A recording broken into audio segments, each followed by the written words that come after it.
January 1943. The Birmingham Railway Carriage and Wagon Company Works, Smethwick, West Midlands. A 28-ton steel hull rolls off the assembly line on wide tracks, its turret already fitted with a 75mm gun. Bolted beneath the engine deck sits a 27-litre V12, a power plant so enormous it belongs in a fighter aircraft, because that is exactly where it came from. The machine looks rushed, it looks late. Every cruiser tank Britain has built before this one has broken down in the desert, burned in the Bocage, or arrived too slowly to matter. British tankers have spent 3 years fighting panzers in machines held together by frustration and prayer. Officers in Whitehall are sceptical. The generals have heard promises before, and yet this tank will race across France at 70 miles a day. It will liberate Brussels in a single afternoon. It will fight from Normandy to Hamburg, outrun every Allied tank on the battlefield, and launch an engineering bloodline that leads directly to the Centurion, one of the greatest tanks ever made. Its designation was the A27M Cromwell. It was the first British tank fast enough, powerful enough, and reliable enough to fight the war Britain had been losing on the ground since 1940. To understand why the Cromwell existed, you need to understand how badly Britain had failed at building tanks for 5 consecutive years. Since the 1930s, the British Army had split its armour into 2 rigid categories. Infantry tanks crawled at walking pace behind heavy armour. Cruiser tanks prioritised speed but shed their tracks in the sand and caught fire with alarming regularity. Both carried undersized guns. Neither could fire an effective high-explosive shell. The Germans, meanwhile, built balanced medium tanks that combined reasonable armour, a dual-purpose gun, and adequate mobility in a single hull. The problem was the engine. Every British cruiser ran on the Liberty, a World War I-era American aircraft engine. 340 horsepower. It leaked oil, overheated in the desert, and could not push a 30-ton tank faster than 25 miles per hour without destroying itself. The solution came from a Rolls-Royce engineer named W.A. Robotham. In October 1940, Robotham and his team at Clan Foundry in Belper began collecting parts from crashed Merlin aero engines, components rejected for aircraft use but perfectly serviceable on the ground. They stripped out the supercharger, deleted the propeller reduction gear, and fitted cast pistons instead of forged ones. 80% of the parts remained identical to the Merlin. The result was the Meteor, a derated V12 producing 600 brake horsepower at barely half the engine's rated speed. Running under a fraction of its design stress, the Meteor would prove devastatingly reliable. The proof came on the 6th of April 1941. A modified Crusader fitted with the Meteor was tested on the Army speed course behind Farnborough. It exceeded 50 miles per hour so fast that officers with stopwatches failed to time the run. Spectators leapt over hedges to escape. The corporal driving the tank missed a corner and decapitated a telegraph pole. The concept was proven. Getting the engine into production was not. Leyland Motors withdrew support. Rolls-Royce was consumed by Merlin production. The breakthrough came at the Swan and Royal pub in Clitheroe, where Ernest Hives of Rolls-Royce and Spencer Wilkes of Rover struck an extraordinary deal. Rover would produce the Meteor. Rolls-Royce would take over Rover's troubled jet engine program. The handover became official on the 1st of January 1943. By war's end, Rover had built roughly 9,000 Meteors. What rolled off the line was a tank transformed. The Cromwell Mark IV weighed 28 tons and carried a crew of 5. Its Meteor Fest 12 delivered 21.4 horsepower per ton, outstanding for 1944. Top speed reached 40 miles per hour on roads, so fast it damaged the Christie suspension on early marks. Cross-country speed sat at 18 miles per hour, still superior to virtually every contemporary. The improved Christie suspension used 5 large road wheels per side with over 25 centimetres of independent travel. The Merritt Brown Z5 gearbox provided regenerative differential steering, powering both tracks through turns. The Cromwell could pivot in its own length. The 75mm gun fired 64 rounds including armour-piercing, and the crucial M48 high explosive shell that gave British tankers a dual-purpose weapon for the first time. Armour was flat plate throughout, 64mm on the glacis, 76 on the turret front. The up-armoured Mark VII added applique plates reaching 101mm, not enough to stop a Panther, but enough to survive the Panzer IV. Total production reached 3,066 Cromwells, with the Mark IV accounting for over 1,900. Before we get into where the Cromwell actually fought and what it did on the battlefield, if you are enjoying this deep dive into British armoured engineering, hit subscribe. It takes a second, costs nothing, and helps the channel grow. The Cromwell first saw combat on the 6th of June 1944, D-Day. The 7th Armoured Division, the famous Desert Rats, began landing on Gold Beach, the only British division equipped with the Cromwell as its primary battle tank. The 22nd Armoured Brigade fielded 3 regiments: the 1st Royal Tank Regiment, the 5th Royal Tank Regiment, and the 4th County of London Yeomanry. Each troop paired 3 Cromwells with 1 Sherman Firefly carrying the 17-pounder gun. 1 week later, the Cromwell met reality at its most brutal. On the 13th of June, 1944, a squadron of the 4th County of London Yeomanry advanced through Villers-Bocage toward Point 213 1914. Hidden 600 meters away sat SS Obersturmführer Michael Wittmann and his Tiger I. Wittmann struck at 0900 hours, destroying a Cromwell at the rear to block the road, then drove through town and knocked out 3 headquarters tanks in rapid succession. Captain Pat Dias reversed his Cromwell behind a barn, emerged behind the Tiger and fired twice into the rear armour. Both rounds bounced off 100mm of steel. His Cromwell was destroyed moments later. A squadron lost all 15 of its tanks. The mismatch was devastating. The Cromwell's 75mm gun could not penetrate a Tiger from any angle. Against the Panther, 80mm of frontal plate angled at 55 degrees gave roughly 140mm of effective thickness. Impervious. British doctrine addressed this by pairing every 3 Cromwells with 1 Sherman Firefly armed with the 17-pounder, the only Allied gun that could kill a Panther frontally. And it was speed that redeemed the Cromwell. After the breakout from Normandy, the Bocage was behind and open country ahead. The Great Swan of August and September 1944 turned the Cromwell's greatest asset into a strategic weapon. The 7th Armoured Division averaged 70 miles per day during the pursuit across France. On the 3rd of September, the Welsh Guards drove their Cromwells 90 miles from Douai to Brussels in a single day, liberating the Belgian capital. The 11th Armoured Division's Cromwells reached Amiens on the 1st of September and Antwerp on the 4th, arriving so fast the Germans had no time to destroy the port. Lieutenant Bill Bellamy of the 8th King's Royal Irish Hussars commanded a Cromwell called Abbot of Chantry. When a German 20mm flak round dented the armour rather than bouncing off, inspection revealed the tank had been built from soft training steel, a factory error. Bellamy's crew voted to keep it. Their logic was cold. Thicker steel would not save them from an 88, but the lighter weight made their Cromwell faster, and speed could save their lives. On the 22nd of October,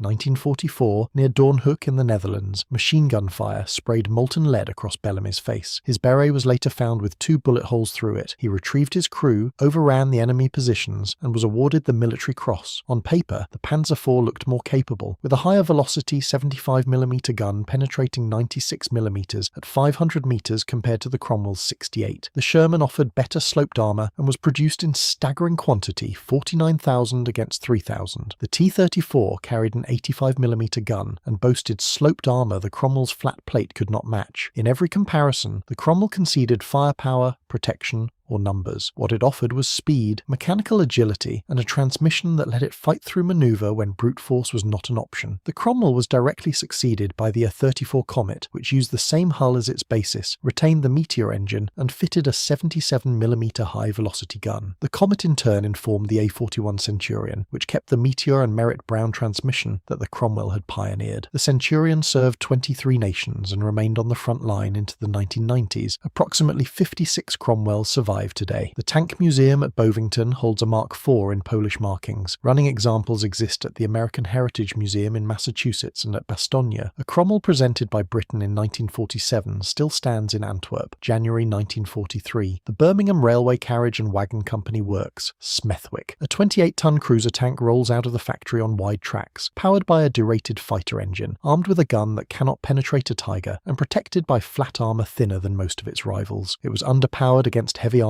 It was late to the war by 2 years. It carried no sloped plate, no night fighting equipment, and a turret ring too small for the gun it needed most. And yet it worked. It worked on the beaches of Normandy. It worked in the streets of Villers-Bocage, where men like Pat Dias fired into Tigers knowing the rounds would bounce and fought anyway. It worked in the sprint across France at 70 miles a day. It worked in Brussels, where Welsh guardsmen liberated a capital city before the Germans knew they were coming. And it worked in the rain outside Hamburg, where the desert rats accepted the surrender of a city that had once believed itself untouchable. The Cromwell did not win because it was the best tank on the battlefield. It won because its engine, its gearbox, and its suspension created a lineage that would dominate armoured warfare for 50 years. That is not luck. That is British engineering, arriving late and making